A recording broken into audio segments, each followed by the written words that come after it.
का थांबले हो बाबा या पाप्याला मारताना? या माझा प्राण घ्या.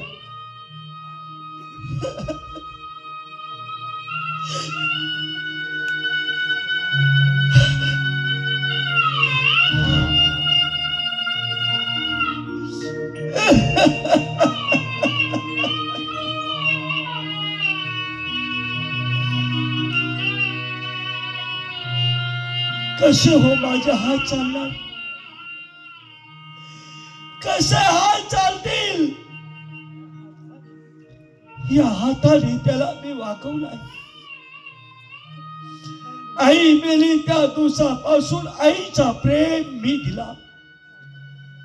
आईची माया, आईची ममता मी दाखवली. त्याचा सांभाळ करण्यासाठी त्याला आई बनून आणली.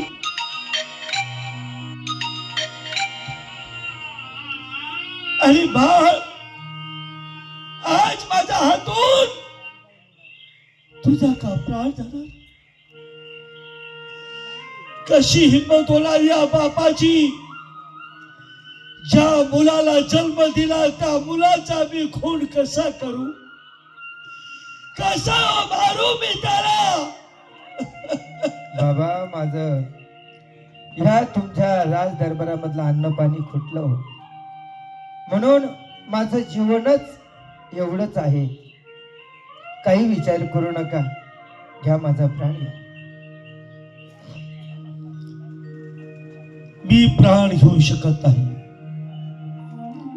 माझ्या हाताने तुला कधी मारलं तर तू पवित्र होणार. अरे चंद्र, तू मला सांगितलं असतं माझ्या जवानीचं रक्त माझ्याकडे आवरलं जात नाही बाबा. माझं लग्न करून द्या. ज्या राजाच्या मुलीकडे तू बोट दाखवला असता ना, ती मुलगी तुझ्यासाठी पळून आली असती. अरे जन्म देता आई तरी कुठून आले, सावत्र आई तरी कुठून? आणि त्या आईवरती पाप असता ठेवताना तुझ्या जीवाला लाज वाटली नाही रे? शिपाई,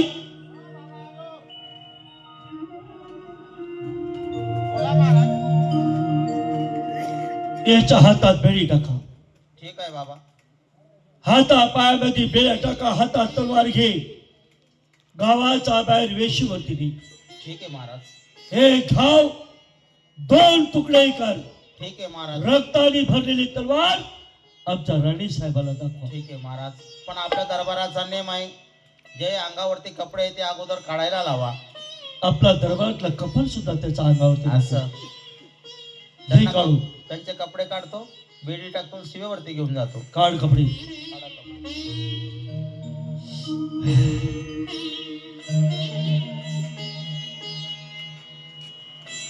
बाबा मरण्याच्या आधी शिपाई तर मला मारणारच आहे, पण त्याआधी माझी एक इच्छा आहे, तुमच्या गळ्यात गळा घालून भेट घेऊन मग मला मरण आलं तरी चालेल हो. या जीवनाचं काय उरलंय आता माझं? तो परमेश्वर मला पूर्ण जन्मामध्ये घडवतो का नाही घडवतो? या जीवनामध्ये जेवढं बघितलं तेवढंच त्या परमेश्वराला सांगणार आहे की माझ्या सोबत काय घडलं, काय न्याय झाला, काय अन्याय झाला, हे ते परमेश्वराला